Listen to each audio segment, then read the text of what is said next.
الحمد لله رب العالمين وصلى الله وسلم وبارك على نبينا محمد وعلى آله وصحبه أجمعين. So welcome to what we anticipate will be the final class in our series, which has gone on for about a year, studying Kitab at-Tawheed للإمام المجدد المصلح محمد ibn Abdul Wahhab.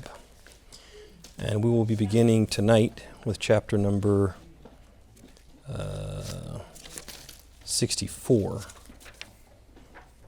Right, yeah, 64. And we'll be completing, inshallah ta'ala, the book with the following, I think, 3 chapters, 64, 65, and 66. I believe it may actually be 67 in this book. Yeah, it's 67. Okay, so 4 chapters. So the first chapter, chapter number 64, the Imam al-Musannaf, he said, Babu ma ja'a fil iqsam ala Allah. He said, the chapter, what is said regarding swearing a vow binding upon Allah. So typically when we think about vows or oaths, we think of a promise that we are making, binding ourselves to do X or to do Y. So when a person makes an oath or a vow, they are basically making a promise, making a commitment, usually saying something like, Wallahi, I swear, and then that I will do X, or I will do Y, or I will do Z. So this is basically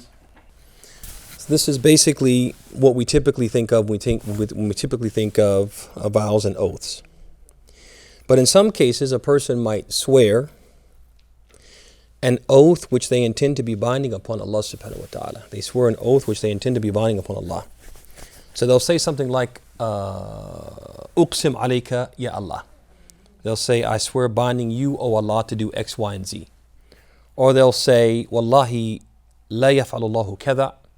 They'll say, I swear by Allah, Allah will not do so and so. And what they intend by that is to basically say that Allah subhanahu wa ta'ala is not going to do it because what? Because of this oath that I'm taking. Allah is going to fulfill this oath that I am taking on His behalf, or binding Him to do X, Y, and Z. Now obviously if a person does this with the wrong intention, underscore the words, the wrong intention, it is a violation of the duty of the monotheist to appropriately venerate Allah subhanahu wa ta'ala. And this is the thing, these last few chapters, as we said, the emphasis in these chapters is on ta'zeem Allah, magnifying Allah, revering Allah, venerating Allah as He ought to be properly venerated. And so when a person says, Uqsim alayka ya Allah, or Wallahi la yaf'alullahu kadha wa kadha, I swear by Allah, Allah will not do this, or Allah will do that, they could be, if they have the wrong intention, they would essentially be dictating or considering themselves in a position to dictate to Allah subhanahu wa ta'ala, considering themselves in a position to dictate to Allah and to bind Him to do something or not to do something. And obviously this is wholly inconsistent with venerating Allah, because we believe that Allah subhanahu wa ta'ala binds us, we don't bind Allah subhanahu wa ta'ala. So a person who does that with that idea that I'm special because of my status with Allah, because I'm so pious, I can bind Allah to do X, Y, and Z by saying, Wallahi, Allah will do this, Wallahi, Allah will do that, He won't do that, etc. and so on. And so an example of this that he gives to support the fact that we shouldn't do this, especially if we don't have the right intention. The example he gives is the hadith collected by Muslim on the authority of Jundub ibn Abdullah, and another version of the hadith on the authority of Abu Hurairah. So he mentions the hadith says, قال رجل والله لا يغفر الله لفلان فقال الله تعالى من ذا الذي يتألى علي أن لا أغفر لفلان إني قد غفرت له وأحبطت عملك. So he says in the hadith, he said, a man said, by Allah, Allah would not forgive such and such person. Now there's a backstory to this hadith. In the backstory, it says that there was a very pious man from Bani Israel, from the Jews. And he had a cousin, a relative, who was not pious. He was impious, and he used to do very wicked things. And every time he would meet with him, he would counsel him. And he would say, you shouldn't do this, and you shouldn't do that. And he would try to strike the fear of God in him and give him an admonishment, etc. But he would never change his ways. So ultimately he got frustrated, and one day he said, Wallahi la yaghfirullahu lak. He said, I swear by Allah, Allah will not forgive you. And that swearing by Allah is basically him saying, I bind Allah not to forgive you. You don't deserve it. I'm making that call. Because why? Because I'm so pious and I know who deserves salvation and who doesn't, and you don't qualify. And so basically you can see in that a certain level of what? Al-ujb, a certain level of conceit, a certain level of self-righteousness. And that motivation, and accompanied by this act, makes it what? Something which is totally acceptable, to the point that Allah says, وَمَن يَتَعَلَّ عَلَيَّ. He said, and who is he who considers himself in a position to bind me to do this or not to do that? And then ultimately, to show that person that it is not he who binds, but Allah who binds, he went on to say, I have granted pardon to so-and-so and blotted out your good deeds. That person actually, the opposite happened. His cousin got forgiven, and he actually he was not forgiven. And Abu Hurairah, he comments on this and he says, تَكَلَّمَ بِكَلِمَةٍ أَوْبَقَتْ دُنْيَاهُ وَآخِرَتُهُ. He said one statement. He said one thing, and it totally destroyed his life and this world and in the hereafter. It totally diminished all the good things that he had done. Just by what? By considering himself in a position to bind Allah and say, I swear by Allah, Allah will not do this. I swear by Allah, Allah will not do that. The humility of the believer, the humility of the monotheist, is that he believes Allah is the greatest. He's in charge. He's the one who dictates what happens and doesn't happen, and we don't consider ourselves, no matter how pious we are, in that position. And so this is the meaning of the chapter, and this is the message that he's sending. Now, there is a hadith where the Prophet, he said, the hadith of Abu Hurairah collected by Muslim, he said, رُبَّ أَشْعَثْ مَدْفُوءٍ بِالْأَبْوَابِ لَوْ أَقْسَمَ عَلَى اللَّهِ لَأَبَرَّهُ. He said, perhaps a person with disheveled hair, covered with dust, held in such low esteem by people that every time he knocks on a door, the door is slammed in his face. Okay? This person, Allah holds him in such high esteem that if he were to swear an oath on behalf of Allah about anything, Allah would fulfill it. So the Prophet is telling us here in this hadith that people can swear an oath binding on Allah, and Allah will fulfill that oath. So what's the difference? Any takers? That Allah will fulfill. So the first one, remember he said, Wallahi la yaghfirullahu lak. He said, I swear Allah will not forgive you. Or he said, Uqsim alayka ya Allah. I swear binding you, O Allah, to do this. And we said, you can't do that. That is the opposite of the ta'zeem, the veneration of Allah, the revering of Allah, the having the greatness of Allah in your heart that a believer is supposed to have. Then the Prophet comes and tells us, رُبَّ أَشْعَثْ أَغْبَرْ مَدْفُوءٍ بِالْأَبْوَابِ. Perhaps a person who in this life, his hair is disheveled, covered with dust. When he knocks on the door, people slam the door in his face. They just hold him in what? The lowest esteem. But that same person, if he were to say and make a swearing binding Allah to do something, Allah would fulfill it on his behalf. So what's the difference?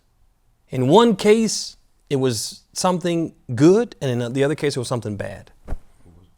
Maybe he's an oppressed person? Okay, oppressed, that's not bad. What did we talk about earlier? What did we said? I said underline this. With the good I sent the intention. The intention. So the first one is he's what? Arrogant. Mm-hmm. This is going to happen because of what? Because of my status with Allah. The second one, he is totally what? Humble. He has trust in Allah subhanahu wa ta'ala's power and his abilities. And he's certain that Allah can do this.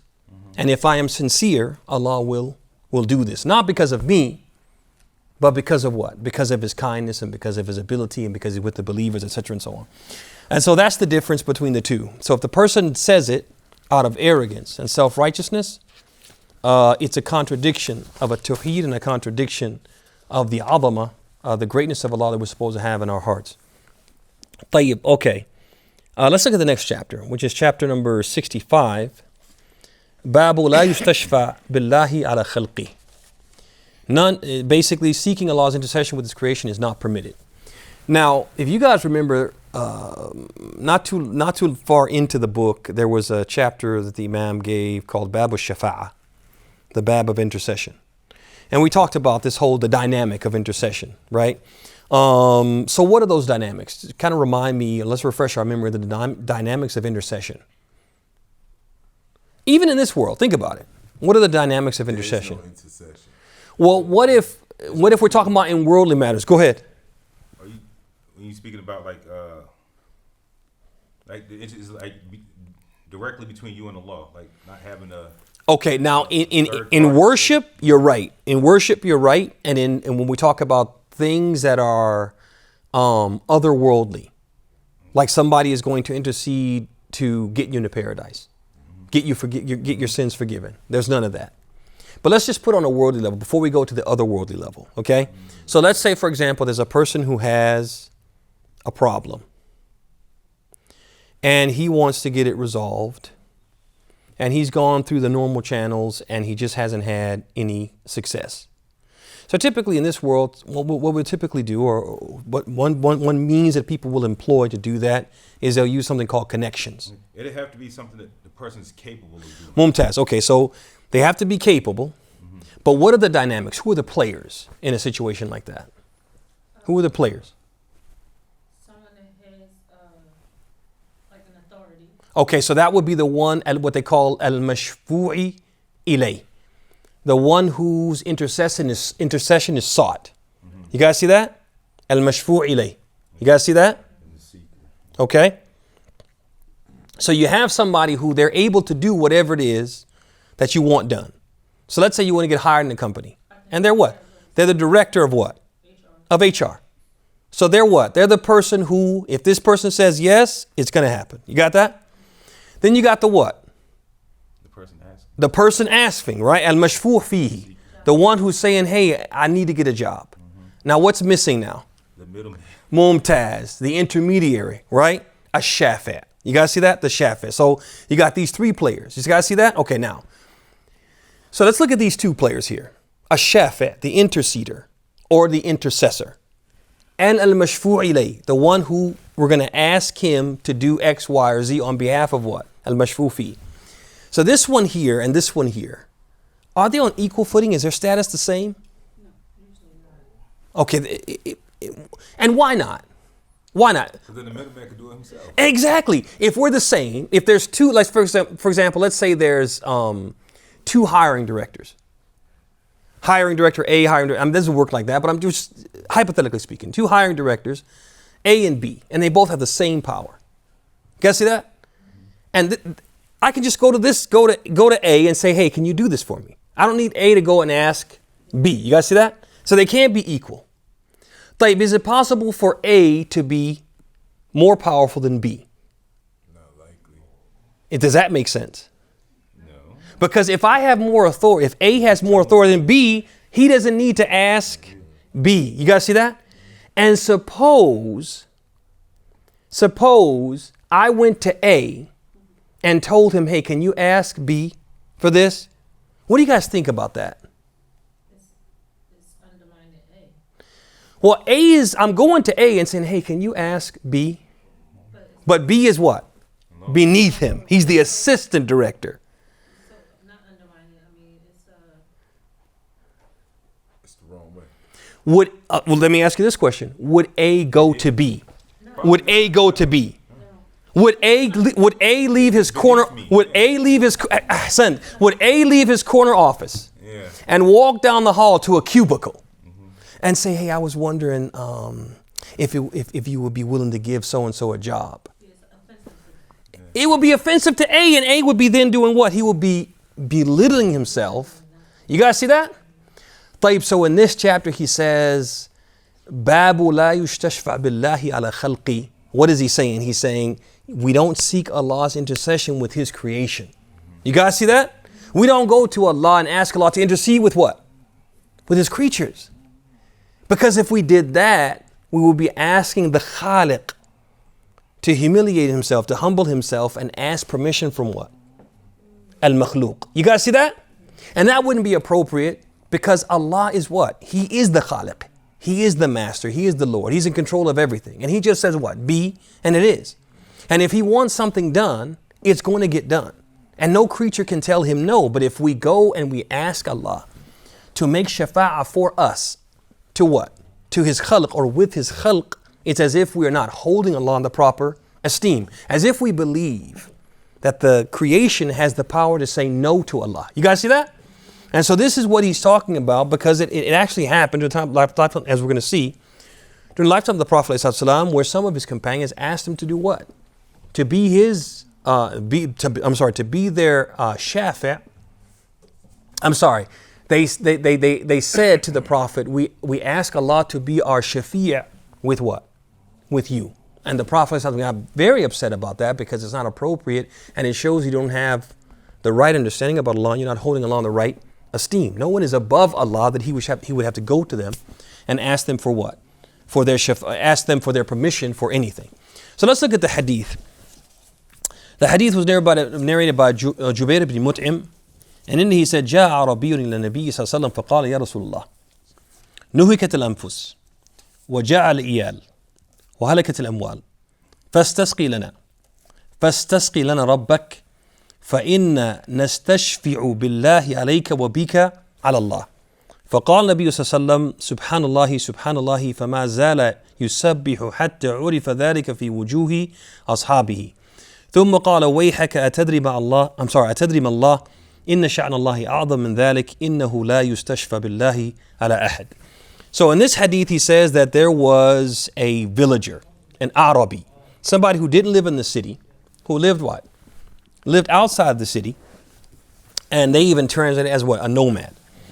So a villager, a person who's not a city dweller, kind of like wandering or a wandering person, came to the Prophet ﷺ and said, O Messenger of Allah, people are being destroyed. And what he meant was, because of drought, there was no crops. There was nothing for their camels to eat or their animals to eat, so they couldn't make milk. And people are not able to eat, not able to drink themselves, and they're experiencing famine, etc. The children are hungry. Wealth has perished, meaning the crops have withered and the animals are perishing because of famine. So he says, ask your Lord to send us some rain, for we seek intercession of Allah upon you. We seek what? We seek Allah's intercession with you. Basically, we're asking Allah to intercede for us with you. That's basically what he said there. And then he said, we also seek your intercession with Allah. So the Prophet ﷺ, he started saying, Subhanallah, Subhanallah, which is something that you say when you're displeased. It's one of the ways it's used is to express displeasure and amazement by something somebody said, but not a good amazement, a bad amazement. Like, I'm just so shocked that you would say, appalled by what you just said. And he continued to say it until what? Until his companions figured out that he was angry, something wrong had been said, and they themselves regretted, you could see it in their faces, that they regretted that the person had said this. And then he said, sallallahu alaihi wasallam, he said, woe to you, do you know who Allah is? Meaning, do you know the greatness of Allah? Do you know that Allah is greater than that that Allah would intercede with what? With his creation. That he would humble himself and intercede with creation, or need to ask his creation's permission for anything. And so this is important, because you have these situations where, for example, people think it's a pious statement. They think it's a righteous statement that if they're asked, do you have any connections? They're going to say, for example, they'll say, I'm going to do X, Y, or Z. I'm going to try to do this. I'm going to try to apply to this university. I'm going to try to get into this particular school of academics. For example, medical school at this particular university, or law school at that university. Or I'm going to try to get a job at this prestigious company. And a person says, man, that's hard to do, man. That's like an impenetrable fortress. Do you have any connections? Says, do you have someone on the inside who can influence the decision makers in your favor? And the person will think that the appropriate response for that is, my connection is Allah. My intermediary is Allah. My influencer is Allah. They think that's a pious thing to say. They think it's on par with saying, I put my trust in Allah. No. At-Tawakkul Allah is one thing. Allah is going to intercede on my behalf is something else, because what you're doing now is you're lowering Allah. You're not holding Allah in the proper esteem. So we shouldn't make statements like that. And that's basically the meaning, the practical meaning of chapter number 65. All right, let's look at chapter number 66. And this chapter, it says, Babu ma ja'a fi himayat al-Nabi sallallahu alayhi wa sallam, hima at-Tawheed, wasaddihi turuq al-shirk. Which basically means it's an example of the Prophet safeguarding hima at-Tawheed, the borders of a Tawheed, the borders of Tawheed. Just make a mental note of that. In this chapter, the Imam called it the borders of a Tawheed, and blocking every path that could lead to shirk. If you go back to the early part of the book, right around chapter 22, I actually believe that in this numbering, it's 22. The Imam said, Babu ma ja'a fi himayat al-Mustafa janab at-Tawheed. وَسَدِّهِ كُلِّ طَرِيقٍ يُوصِلُ الشِّرْكِ. He said examples of the Prophet safeguarding janab at-Tawheed, the interior of a Tawheed. Now make a mental note of that. In this chapter he said borders. In chapter 22 he said interior of a Tawheed, and blocking every path that could lead to shirk. So it's almost like the same title. But in the beginning or the early part of the book he said janab, interior. And in this part he said borders. So what's the difference? Al-Janab, which is what he said in the first part. The Janab of anything is part of it, or an extension of it, or an extension of whatever it's associated with or linked to. So if you said, for example, Janab al-Bayt, the Janab of the house, it would mean what? The interior, or one of its what? One of its rooms, that's part of its what? Its entire makeup, its entirety. You guys see that? So for example, it means something which is germane or essential. You don't have the house without what? This. You got it, right? Or to remove this, you'd have to remove part of the house. You guys see that? So for example, if you look at the house itself, you'd say the bedrooms are janab. You'd say the kitchen is janab al-Bayt. Something which is what? Part and parcel of the house. You can't what? You can't remove it or enter it without being what? In the house. You guys see that? Mumtaz. But then he said, in this chapter, he says, hima at-Tawheed. Al-hima is something which is separate to a thing, even if it's what? Adjacent to it, but it's not what? It's not part and parcel of it. You guys see that? So the hima of, for example, hima al-Bayt would be like the backyard. You guys see that? Like the backyard. So I could be in your backyard, but I wouldn't be in your house. You guys see that? But I'm in a position to ultimately get into the house. You got right? I'm close, but I'm not actually what? In the house. Right? And you can actually have a house without a backyard. You guys see that? Okay, so it's not germane or essential, it's not part and parcel of the house. Okay. So the first part, when he said early on in the book, when he said Janab at-Tawheed, he was focused on those things which were actually forms of major or minor shirk. That basically, I'm telling you when I say the Prophet is safeguarding at-Tawheed or Janab at-Tawheed, safeguarding the interior of a Tawheed, because these things, if you do them, you will do what? You will bring shirk into the house. You will be committing shirk and what? And destroying the house. They are from what? From the interior of a Tawheed. They are things which are essential and germane to a Tawheed. If you don't follow these rules, if you violate these principles, you will violate what? A Tawheed. Okay, you will violate a Tawheed. You guys see that? And you would bring idolatry squarely into the home and corrupt it, contaminate it. So for example, if you notice in the beginning of the book, when he was talking about this Janab at-Tawheed, he mentioned chapters like, for example, Babu lubsul halqati wal khaytati, lubsul al-khayta al-halqati wal khayt wa nahwihima lidaf al-madarra aw jalb al-masalih. He said the chapter regarding the shirk that's involved in a person wearing a piece of string or wearing some type of what? Band or ring, believing that it will protect them from harm or bring about some benefit.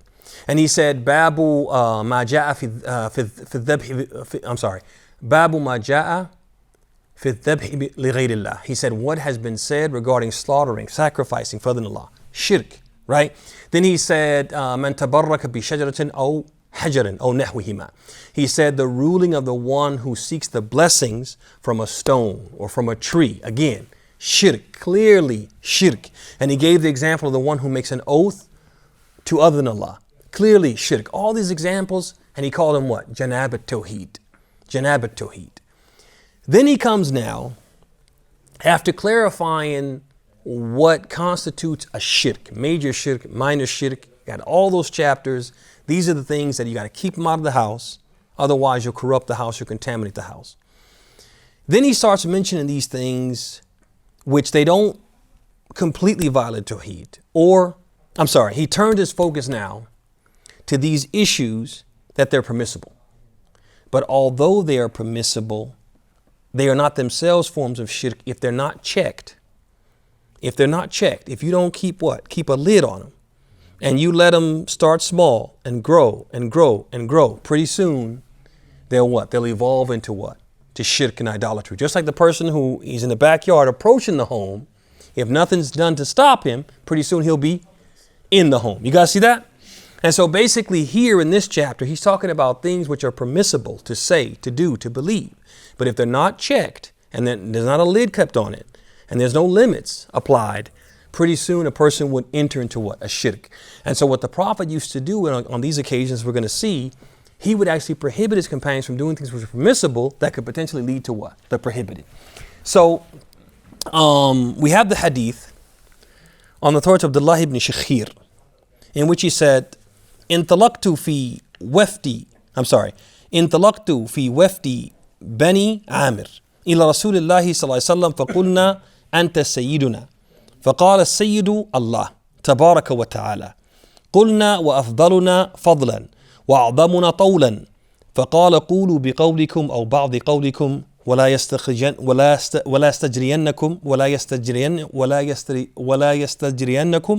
الشيطان. He said, I went with a delegation of Banu Amr to Allah's messenger. We went for a visit. And we, the delegation, when we met him, we said, O Messenger of Allah, you are our Sayyid. Now he translates Sayyid as Lord. It's probably better to translate it as chief or master or the preeminent one amongst us, basically, the Sayyid. Then he replied, he said, the Sayyid, the Prophet said, the Sayyid is Allah. Right? The Sayyid is Allah. And then they said, okay, you're the most blessed and the most exalted, right? You are the most endowed with excellence and superiority. They gave him that credit. So then he responded and said, say what you have to say or part of what you have to say and do not let the shaitan get you carried away. Okay? So he's warning them against what? Transgressing the limits, which could lead them to what? Al-ghulu, and excessiveness in praising people. And remember, we talked about earlier how what caused the people to commit the first act of shirk was their ghulu, their going overboard in praising the righteous people. So the Prophet is telling them not to do that. Then there's another version of the hadith narrated by Anas. He said, أَنَا نَاسًا قَالُوا يَا رَسُولَ اللَّهِ يَا خَيْرَنَا وَابْنَ خَيْرِنَا وَسَيِّدَنَا وَابْنَ سَيِّدِنَا فَقَالَ أَيُّهَا النَّاسِ قُولُوا بِقَوْلِكُمْ وَلَا يَسْتَهْوِيَنَّكُمُ الشَّيْطَانُ أنا محمد عبد الله ورسوله ما أحب أن ترفعوني فوق منزلتي التي أنزلني الله عز وجل. So he says, some people said to the Messenger of Allah, the best amongst us and the son of the best amongst us and the son of our master. So he, the Prophet, said, O people, say what you have to say, but do not allow the shaitan to fascinate you. I am Muhammad, the slave of Allah, humbles himself and his messenger. I do not like that you raise me above my status to which I have been raised by Allah. Most noble and majestic is He. So he's encouraging them not to say these things, even though those things are permissible. How do we know they're permissible? Because the Prophet said in the hadith collected by Muslim, he said, أنا سيد ولد Adam ولا فخر. He said, I am the best and the preeminent one amongst amongst the children of Adam, the humankind, on the day of resurrection. And I don't say this braggingly. I'm not saying this in being a braggart. I'm just saying this is what it is. I'm the best of what? The best of the best. The Prophet called himself Sayyid. And that's the same thing these people said. But he just felt in the context in which they were saying it, that they were what? They were towing a line. And if they crossed it, they would do what? And this is something which is a reality. If you look around today, there are people who they celebrate what they call Mawlid al-Nabi, the Prophet's birthday, which itself is an excess. It's an excessive form of praising the Prophet ﷺ and exalting him. But then when you go into the actual celebration, you see that they in addition to the act itself, they go overboard in actually saying words of praise. They make poems and they make songs and nasheed and other things that they say praising the Prophet and being excessive in that praise. And one example of the poems that these people recite is a poem in which they say, there's a line in the poem which says, هذا الحبيب ما الأحباب قد حضر وسامح الكل فيما قد مضى وجرى. The poem, it basically says, this Habib, meaning the Prophet Muhammad, has come and sat amongst his beloved. So they believe the Prophet comes and sits with them during these what? These celebrations. Then he says, وَسَامَحَ الْكُلْ, and he has forgiven everyone sitting here, فِيمَا قَدْ مَضَى وَجَرَى, all of their previous and past sins. It's not even attributed something. Exactly, because who forgives sins? Allah says in the Quran, وَمَن يَغْفِرُ الذُّنُوبَ إِلَّا اللَّهُ, who forgives sins except Allah. Now they're saying the Prophet forgives their sins and he's forgiven them. You guys see that? And so people do commit these acts of excess, but obviously you can't get into the house if you don't even enter the what? The backyard. You guys see that? Exactly. And so that's what the Prophet ﷺ is doing, saying don't go into that what? Into that yard. Because if you go into that yard, you end up what? In the house. That's what the Prophet is saying. And so one of the benefits we can take away from this chapter is the importance of not just avoiding the haram, but avoiding the things that could lead to the haram. And you have many Muslims who will say, when you say, hey man, you shouldn't do that, they'll say, is it haram? That's their first response. Is it haram? Or they'll say, it's not haram, right? It's not haram. As if the only things we're supposed to leave or avoid are the things which are actually haram. But that's not what the deen is teaching us. That's not what the Prophet is teaching us here. And if you look at the Quran and look at the Sunnah, you'll see the same thing. So for example, Allah subhanahu wa ta'ala says, وَلَا تَقْرَبُوا الزِّنَا. Right? He doesn't say, وَلَا تَزْنُوا. He doesn't say, oh Muslims, don't commit adultery. Don't commit fornication. He says what? وَلَا تَقْرَبُوا الزِّنَا. Don't even come what? Near to it. Don't come close to it. Right? And the Prophet said in the hadith of An-Nu'man ibn Bashir, he said, إِنَّ الْحَلَالَ بَيِّن وَإِنَّ الْحَرَامَ بَيِّن وَبَيْنَهُمَا أُمُورٌ مُشْتَبِهَاتٌ فَمَنِ اتَّقَى الشُّبُهَاتِ اسْتَبْرَأَ لِعِرْضِهِ وَدِينِهِ. He said that the lawful is clear, the unlawful is clear, and between them there are what? Doubtful matters. And most people, right, don't know the ruling of those doubtful matters. فَمَنِ اتَّقَى الشُّبُهَاتِ. So whoever avoids these doubtful matters will safeguard both his religion and his reputation, right? Because if you avoid the doubtful things, the things that some people think are haram, but they might not actually be haram, or they think they're not haram, but they actually are haram, if you avoid them, nobody will be saying, oh, can you believe he does that? I saw him doing this. Nobody will be able to say that and ruin your reputation. It also protect what? Your religion. Why? Because if you get in the backyard, pretty soon you'll be in the house. طيب. All right, last chapter. And this chapter is it is the cherry on top of the cherry on top of the book, and it is a great chapter if you reflect upon it because of what the Imam is trying to achieve or has been trying to achieve for these last few chapters, and that is to fill the heart of the monotheist, fill the heart of the muwahhid with azamatullah, with the greatness of Allah, and the realization that Allah subhanahu wa ta'ala is the greatest. He is the greatest in stature. He's the greatest in terms of his attributes and his qualities and his abilities. And if our hearts are filled with that, there will be no room for what? A shirk. That will be protected and safeguarded from committing what? A shirk. And so he brings this chapter, which the goal of it primarily is to what? Is to instill that greatness of Allah in our hearts. The greatness of Allah in terms of his stature, how big and how massive he is, as well as his greatness in terms of what his attributes, his qualities, his abilities, etc. So he mentions the ayah, and what we'll do is we'll do the nusus in English because there's quite a few of them. So he begins with the ayah, وَمَا قَدْرُ اللَّهَ حَقَّ قَدْرِهِ. They made not a just estimate of Allah. They didn't assess Allah appropriately. Right? They don't have the correct understanding and the correct opinion about Allah. They didn't appraise Allah appropriately, such as is due to him. And on the day of resurrection, just to illustrate how great he is and how they haven't estimated him properly, on the day of resurrection, the whole of the earth will be grasped by his hand, and the heavens will be rolled up in his right hand. Glorified is he, and high is he above all that they associate as partners with him, right? So a person says, for example, as some people say in their faith, I feel that Allah is in me. Well, how do we respond? وَمَا قَدْرُ اللَّهَ حَقَّ قَدْرِهِ. They haven't appraised Allah appropriately. The whole earth is going to be what? In his hand. He is not in you. He couldn't be in you. Nothing can what? Nothing can encase him. Nothing can encase him, right?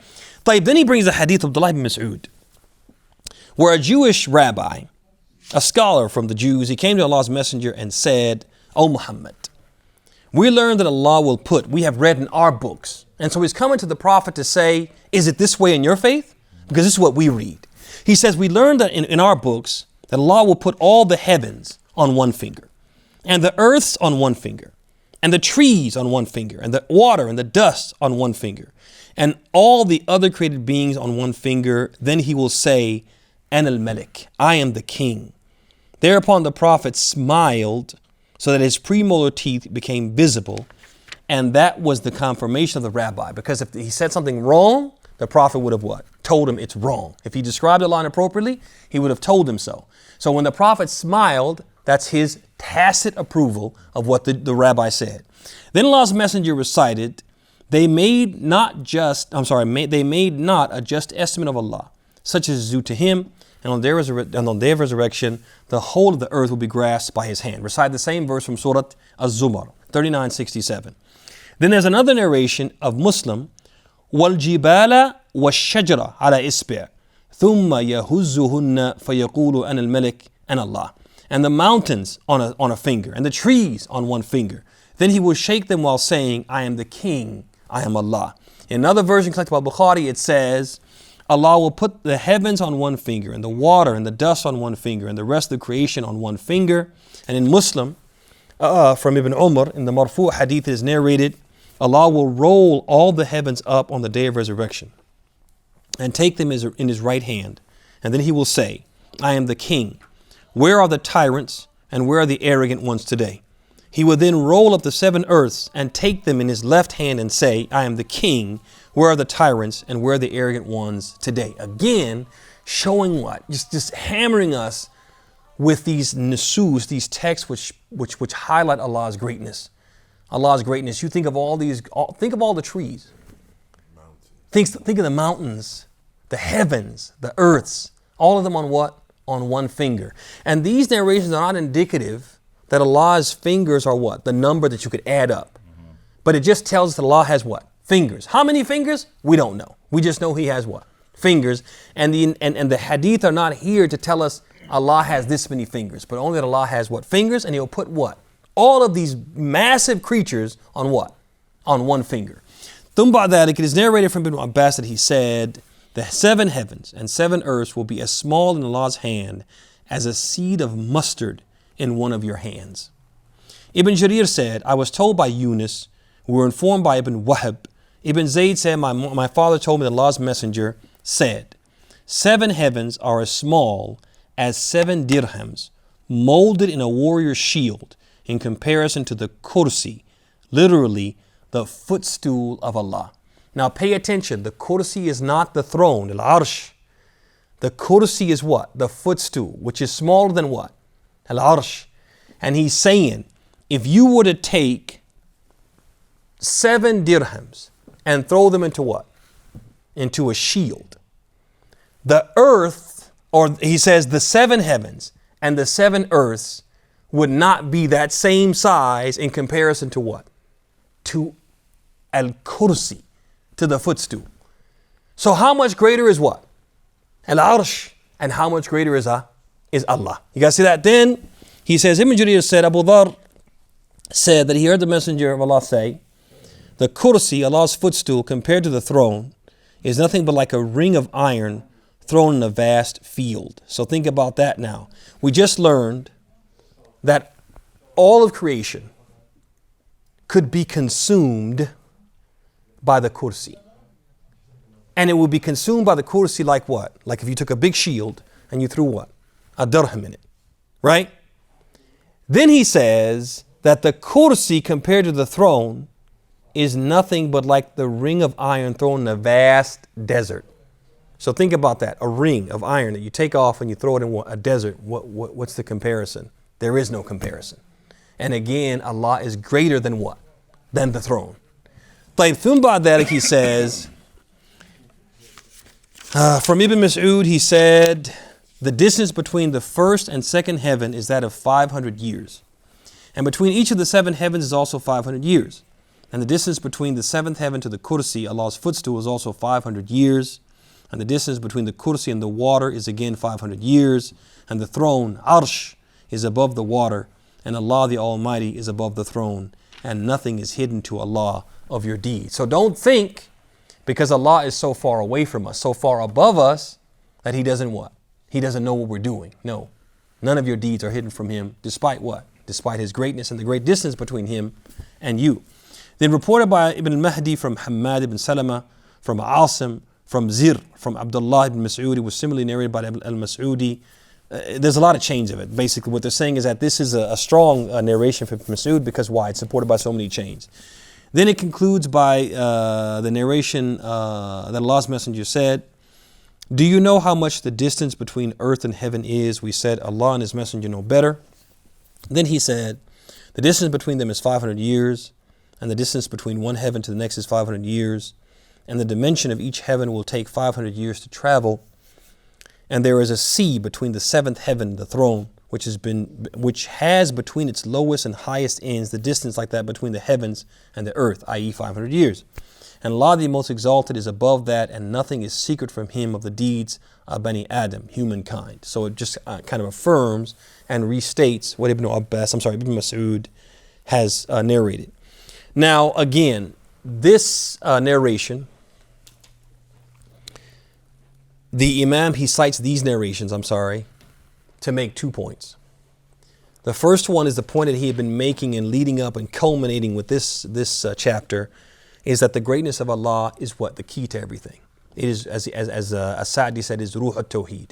It is the essence. It is the spirit, it is the soul of at-Tawheed. You can't have at-Tawheed without what? Having the greatness of Allah in your heart. And then he mentions this series of narrations to just drive home the point, because what? If you have your heart filled with the greatness that's on par with what these narrations indicate, there's not going to be any room for shirk. There's not going to be room for what? Partners and associates. So that's one of the purposes. The second purpose was to drive home the point, the aqeedah of the Muslims, the belief of the Muslims, that Allah is what? He is elevated. He's in an elevated position. He has what they call al-ulu, right? He has this elevated, he is physically and literally lofty and above his creatures. And this is something that's important, because it's an aqeedah which there has been for quite some time, and obviously nowadays there's this I won't say it's like an attack or an onslaught on it, but you just have a lot of people who are adopting the belief, and a lot of people who are openly expressing the belief and promoting the belief that Allah is what? Is everywhere. And all the indications from the Quran, from the Sunnah, from the consensus of the scholars, the Sunni scholars, even from al-aql, reason, and from al-fitra, our natural instinct, tells us that what? Allah is what? Is above us. He's above His creatures. And He can't be beside us. He can't be beneath us. So for example, we look at the Quran, Allah subhanahu wa ta'ala tells us in so many ways, in so many ayat. Sometimes He tells us like explicitly, and sometimes implicitly, that He has this ulu. He has this elevated status and elevated position. So for example, Allah says, Ar-Rahman al-Arsh istawa. He says, the most merciful ascended over the throne. And the throne is what? The ceiling, as we've seen from these hadith. The throne is what? The ceiling of creation. So if Allah has ascended over it, then that means what? He's above every created thing. طيب ثم بعد ذلك, you also have Allah subhanahu wa ta'ala says, أَأَمِنْتُم مَّن فِي السَّمَاءِ أَن يَخْسِفَ بِكُمُ الْأَرْضِ. Do you feel safe from the one who is above the heavens? Allah specifically describes Himself as above the heavens, that He will not cause the earth to swallow you up. Sometimes He tells us He's above us implicitly. So for example, He says, إِلَيْهِ يَسْعَدُ الْكَلِمُ الطَّيِّبُ. Unto him ascends the good word. Now think about it. If something ascends up to him, it means he must be up. طيب. As far as the sunnah, the most famous hadith that people quote to show that Allah is above his creatures is the hadith of Muawiyah ibn Hakam as-Sulami, collected by Muslim. And that's the hadith where Muawiyah, the Prophet had instructed the companions that the punishment for striking a slave in the face was liberation, to liberate them, provided that they were believers. So Muawiyah, he had a slave girl who took his sheep out to graze. And while they were out grazing, a wolf got one of the sheep.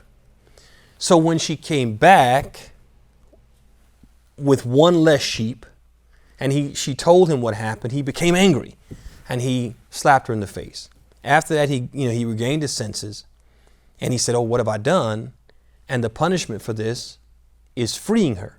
So he took her to the Messenger of Allah sallallahu alaihi wasallam, and he told the Messenger what happened. So the Prophet, he said to her, he said, "Ain Allah?" He said, "Where is Allah?" She said, "Fis sama." She actually pointed upward. And then the Prophet said, "Man ana?" She said, "Anta Rasulullah." He said, "You are the Messenger of Allah." So he turned to Muawiyah and he said, "A'tiqa fa innaha mu'mina." He said, "Free her because she's a believer." And remember, the condition was that she had to be a believer. So the Prophet just did what? He approved what she said and called it faith, called it iman, that this is what you're supposed to believe. She is a believer. If we look at consensus, if you look at the scholars of Islam throughout history, some of the great scholars of the early period on up to today, like Ibn Khuzaymah, Ibn Abdul Barr, Ahmad ibn Hanbal, and others, they all say that it's the agreement of the scholars throughout history, the Sunni scholars, that Allah is above his creatures and he's not everywhere. And also Ibn Taymiyyah, he goes so far as to say, this is not just the agreement of the scholars of Sunnah. He says it's the agreement of the people of divinely revealed religions. The Jews and Christians even believe that Allah is what? Is above. And they'll say things like, "Our Father who art in heaven," right? They don't believe he's what? With us on the earth. If we look at reason, basically if we look at the directions, there's what? There's up and down. There's what? There's above and below. So if we just think about it logically, which of those two directions befits Allah? Above or below, up or down? It just makes perfect sense. Also think of it this way. What insult, what deprecation is there in saying Allah is what? Is above? What deprecation is that? What's insulting about that? But if you say, for example, Allah subhanahu wa ta'ala is everywhere, then you have to say he's what? In every thing. Even in what? In filthy things. You guys see that? You can't get away from that. If you say he's everywhere in everything, then it would include what? Filth. That would be insulting. That would be deprecating. Or if you said even worse, some people say, okay, he's not outside the world. He's not inside the world. He's not above. He's not below. And is there a better description of nothing than that? If somebody said to you, for example, define nothing, you would say it isn't in the world. It isn't out of the world. It isn't up. It isn't down. It's what? It's nothing, right? It's nothing. It just doesn't exist. Anything you could say about something that exists, you say what? It's not that. So you're insulting Allah if you say this, if you say that, but you're not insulting Allah if you say he's what? He's above. And also, if any human being, and one of the scholars, he actually had a debate with someone in the early period, a debate with someone who was questioning that Allah is above his throne. And in that debate, he said, basically told him, he said, what does your fitrah tell you? When you go to make dua and you turn to Allah with your heart, where does your heart what? Where does your heart turn? It turns what? Upward. How can you explain this programming? You are programmed to what? To turn upwards with your heart when you make prayer, when you make dua, when you make supplications. And if Allah programmed you that way, that must be because what? That's where He is, subhanahu wa ta'ala. And so with that, we bring the commentary on Kitab at-Tawheed to a close. Jazakumullah khairan for your patience and staying with it. I think this is one of the greatest books that's been written in the modern period. I think it's a book which is seldom appreciated because when people open it, they just see some verses, some hadith, and every now and again a statement of a scholar. But when a person really, really contemplates what the Imam intended, you can see the wisdom in the book, and even not just in the book itself, but the ordering of the chapters. How this chapter complements this, and it's like he's scaffolding and building up to what this culmination. It just makes perfect sense, and so just so happy to be able to get through it and finish it and complete it. And alhamdulillah for those who missed the class here or there or missed the entire series and are just joining us today. All of these lectures have been recorded and have been preserved, and so a person can actually go back and start with lesson 1 and go all the way up through chapter 67 of the English version. هذا وصلى الله وسلم وبارك محمد. Any questions, comments, or critiques before we close out? تفضل شيخ.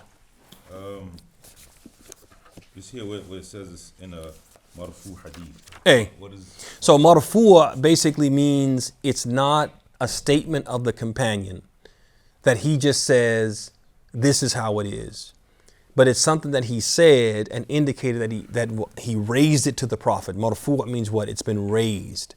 So sometimes the companions would say things. They would say things, for example, hada haram. This is illegal. And they wouldn't say the Prophet told them that, right? You could glean that the Prophet must have told them that, but you couldn't be certain. But sometimes they would say, hada haram, and somebody in the audience would ask them, did you hear that from the Prophet? And they would say, yes. Or they would say, Sami'tuhu min Nabi sallam, I heard it from the Prophet. So if the companion indicates in some way or another that he heard it from the Prophet or he got it from the Prophet, that's what they call marfu'a. Marfu'a. So it's not. So basically, marfu is like an indication. Means it's not direct. It means no. It means that he's raising it to the Prophet. It's not a statement of the companion. So sometimes an author who compiles a book will say an Abi Hurairah, right? On the authority of Abu Hurairah, and then he'll say something. If you just leave it like that, the natural conclusion is that this is a statement of Abu Hurairah. Abu Hurairah said this. So when the scholar is narrating like this and he wants to let you know Abu Hurairah said this, but he's saying that the Prophet told him, they'll say, عن أبي هريرة ويرفعه إلى النبي صلى الله عليه وسلم. Abu Hurairah said, and he what? He raised it to the Prophet.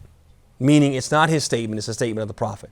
But they don't narrate it like you would narrate a hadith typically. So it's almost like instead of doing this, the author's doing this. You see that?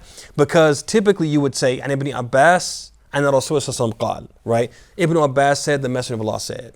Or Ibn Abbas said, Sami'tu an-Nabi sallallahu yaqul. But sometimes the author will narrate something and say, an Abi Hurairah, an Ibn Abbas. And the natural conclusion is that it's a statement of that Sahabi.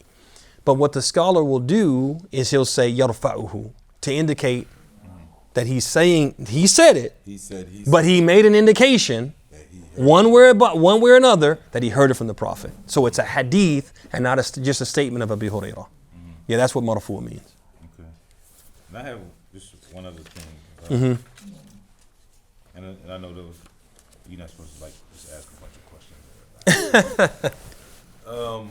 I mean, it's well known that in this era, back in the time of the Prophet, they were famous for poetry and being with the words and so on and so forth. And I think about that when it's between this level and this level 500 years and this level 500 years, and we just talked about stuff not being exaggerated. And I'm wondering is there real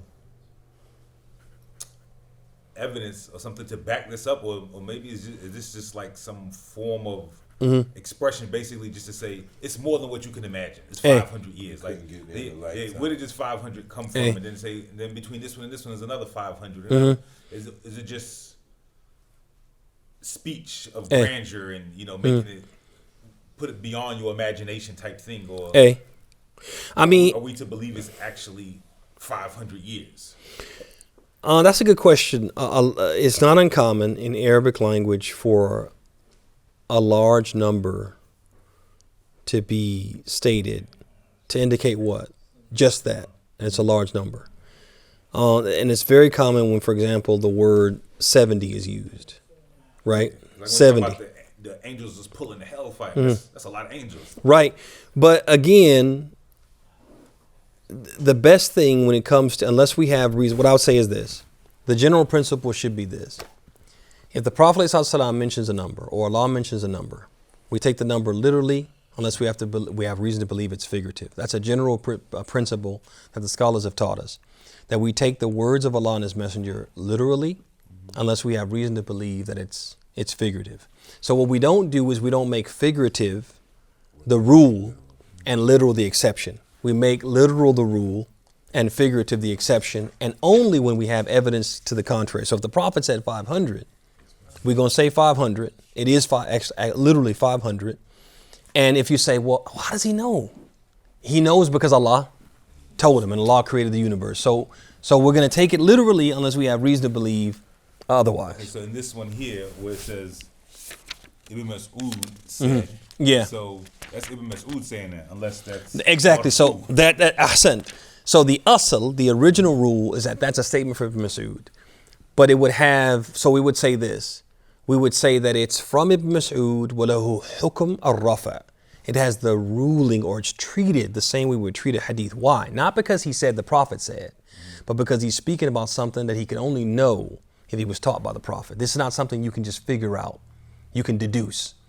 And so that's another rule of the scholars of hadith, is that yes, this is a statement of Ibn Mas'ud, but it has the hukum of a rafa, meaning it is treated the same way we treat a hadith. Why? Because he couldn't speak about these matters unless he was taught by the Prophet himself, because that's not something you can just deduce.